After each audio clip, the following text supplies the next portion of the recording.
আমাদেরকে সময় দিয়েছেন আমাদের যে বিস্তারিত বিষয়টা আছে সেটা সকলের সামনে তুলে ধরার জন্য। তো তার জন্য অসংখ্য ধন্যবাদ আপনাদেরকে।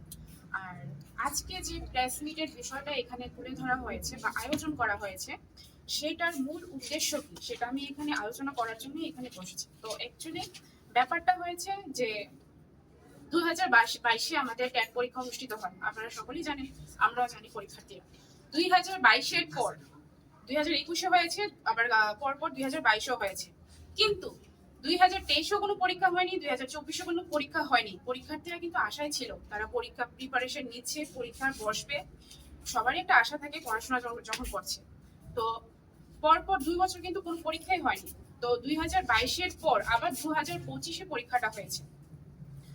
তো এখানে ত্রিপুরা রাজ্যের যে বিএড ডিএলএড ছাত্রছাত্রীরা রয়েছে, যারা এই কোর্সগুলো করেছে, তারা পরীক্ষায় বসেছে। 2000 পরীক্ষায় তারা খুবই খুশি, পরীক্ষা হচ্ছে, টিআরবিটির তরফ থেকে ট্যাট পরীক্ষা আবার অনুষ্ঠিত হচ্ছে এত দীর্ঘ অপেক্ষার পর। তো পরীক্ষা দিয়েছে সকল পরীক্ষার্থীরা, আমিও একজন পরীক্ষার্থী, ট্যাট 2 আর্টসের স্টুডেন্ট। এখানে ট্যাট 2 আর্টসের তরফ থেকেই আজকে এই আয়োজনটা।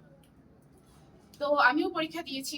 তো পরীক্ষার্থী মহলে পরীক্ষার পর যে বিষয়টা উঠে এসেছে সেই বিষয়টা হয়েছে যে 2025-এ যে ট্যাট পরীক্ষার প্রশ্নপত্রটা, যেটার মধ্যে ট্যাট 2 আর্টসের ব্যাপারটা আমি তুলে ধরছি এখানে।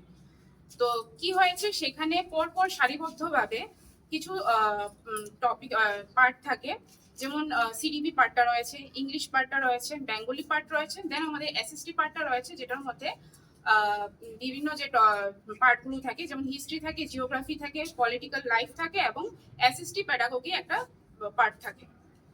তো কি হয়েছে, পরীক্ষার্থী মহলে যেটা পরে উঠে এসেছে, পাশাপাশি পরীক্ষার্থীরা যখন পরীক্ষা হলে ছিল, সেখানেও কিন্তু একটা বিভ্রান্তিকর একটা পরিবেশ সৃষ্টি হয়েছে। কেন সৃষ্টি হয়েছে সেই বিষয়টাই আমি আজকে তুলে ধরবো।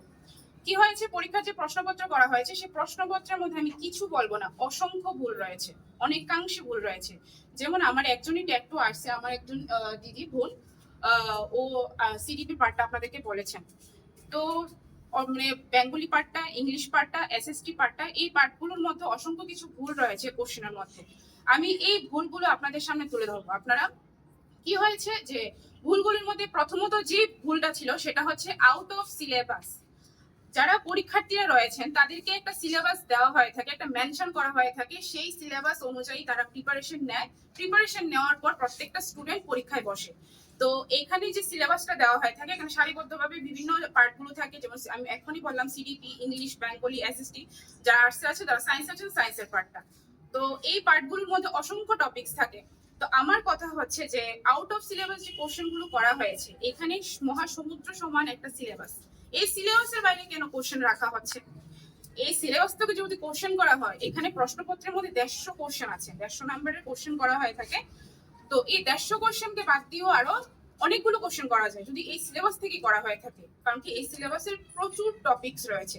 যে কোশ্চেন গুলো করা হয়েছে, যে আউট অফ সিলেবাসটা আমি প্রথম মেনশন করছি, যেটা সিলেবাস বহির্ভূত, সেই টপিক থেকে কোশ্চেন গুলো এসেছে, সেই টপিক গুলো আমাদের সিলেবাসের মধ্যে কোনোভাবেই মেনশন নেই, কোনোভাবেই নেই, সেখান থেকে কোশ্চেন করা হয়েছে। দ্বিতীয়ত যেটা হচ্ছে স্পেলিং মিস্টেক। আমরা সবাই জানি, আমাদের বাচ্চাদেরকে আমরা যে গ্রামার পার্টটা, এটা খুবই একটা টাফ পার্ট, সেটা আমরা ভালো করে বোঝাই, আমরা নিজেও বুঝি। যে গ্রামাটিক্যাল পার্টটা আছে সেই পার্টটার মধ্যে ভুল করা হয়েছে, আর সেই ভুলটাও হয়েছে বেঙ্গলি পার্টটার মধ্যে।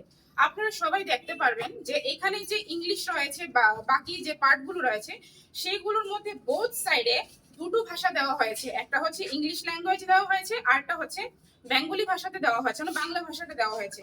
যে যেটাতে কমফোর্টেবল ওইটা বুঝে কোশ্চেন গুলো আনসার করছে, ঠিক আছে। কিন্তু বেঙ্গলি পার্টের মধ্যে কিন্তু শুধু বাংলা পার্টটাই রয়েছে, মানে বাংলা ভাষাটাই উল্লেখ আছে, সেটা অল্টারনেটিভ কোনো ভাষা নেই। তো যাই হোক, কি হয়েছে যে গ্রামাটিক্যাল পার্টটা, বাংলা পার্টের মধ্যে মারাত্মক কি ভুল রয়েছে, কয়েকটা কোশ্চেন আছে যেটা গ্রামাটিক্যাল পার্ট থেকে এসেছে, ব্যাকরণ পার্ট থেকে এসেছে। ব্যাকরণ পার্টটার মধ্যেই কিছু স্পেলিং মিস্টেক আছে। সেই স্পেলিং মিস্টেকটা যদি আমরা ব্যাকরণের পার্টটার মধ্যে যদি একটা রস্যিকারের জায়গায় যদি একটা দীর্ঘিকার বসিয়ে দিই, রস্যুকারের জায়গায় যদি দীর্ঘকার বসিয়ে দিই, মিনিংটা কিন্তু সম্পূর্ণ বদলে যায়। তো এই ভুলটাই করা হয়েছে, স্পেলিং মিস্টেক রয়েছে, যেটা স্টুডেন্টদের বুঝতে মানে বিভ্রান্তি হয়েছে। পাশাপাশি একটা কোশ্চেন রয়েছে এখানে ক্রিয়াপদ, ক্রিয়াপদ, তারপর এই বানানগুলো ভুল হয়েছে। ভুল হওয়ার জন্য স্টুডেন্টরা বুঝতে মানে পরীক্ষা হলে সেগুলো বুঝে আনসার করে করতে তাদের অনেক অসুবিধা হয়েছে। তারপর যে বিষয়টা হচ্ছে ডাবল আনসার।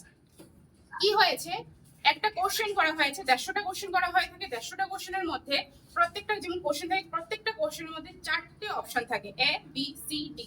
4টে অপশনের মধ্যে স্টুডেন্টকে যে অপশনটা চুজ করতে হয় যেটা সঠিক, 3টে অপশন ভুল থাকে, একটা অপশন সঠিক থাকে। তো সেই সঠিক আনসারটাই পরীক্ষার্থীকে বেছে নিতে হবে। এখানে কি হয়েছে, যে কোশ্চেনটা দেওয়া হয়েছে, কোশ্চেনটার মধ্যে এ বি সি যে 4টা অপশন রয়েছে, 4টা অপশনের মধ্যে দুটো এমন দেখা যাচ্ছে যে ডাবল অ্যান্সারটাই সেটাই মানে বইয়ের মধ্যে রয়েছে। কিন্তু এখানে কি হয়েছে, যে ডাবল অ্যান্সার দেওয়ার ফলে কোনটা আনসার করা হবে সেখানে একটা বিভ্রান্তি সৃষ্টি হয়েছে। পাশাপাশি আমাদের কিছুদিন আগে আপনারা হয়তো বা জানেন যে আমাদের টেন্টেটিভ আনসার দেওয়া হয়েছিল। টেন্টেটিভ আনসার মধ্যে কি হয়েছে, যে ডাবল আনসারের মধ্যে রয়েছে, এই ডাবল আনসারের মধ্যে যে আনসারটা, দুটো আনসারই বইয়ের মধ্যে রয়েছে, ঠিক আছে। কি হয়েছে, টেন্টেটিভ যে আনসারটা দিয়েছে সেই আনসারটাও স্টুডেন্ট হয়তো বা করতে পারেনি, কিন্তু যে আনসারটা দেওয়া, যে আনসারটা স্টুডেন্ট করেছে সেই আনসারটাও বইয়ে রয়েছে, কিন্তু টেন্টেটিভে যেটা দেওয়া হয়েছে সেটা স্টুডেন্টের সাথে মেলেনি। কিন্তু ব্যাপারটা হচ্ছে টিআরবিটি যেটা দিয়েছে সেটাও সঠিক, কিন্তু স্টুডেন্ট যেটা দিয়েছে এটাও সঠিক, কারণ কি এটা বইয়ের মধ্যে স্পষ্ট উল্লেখ আছে।